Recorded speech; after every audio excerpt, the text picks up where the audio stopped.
Welcome to Pretty Crafty. Today we're going to be making these beautiful heart-shaped necklaces.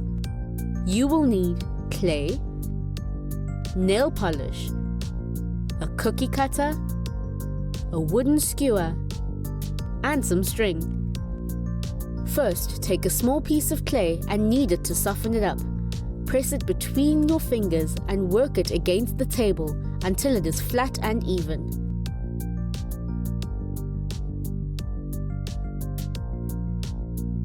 Then, use your cookie cutter to cut out the heart shape.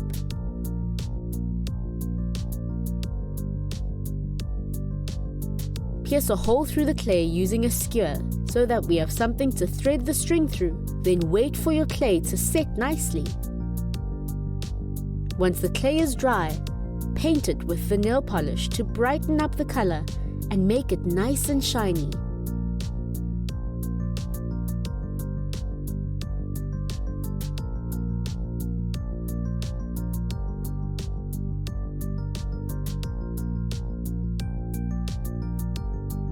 Then, thread your necklace using some string.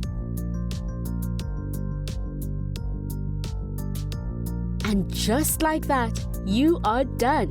Well done on making your own heart-shaped necklace. Have fun making things together with your family and friends. The only limit is your imagination.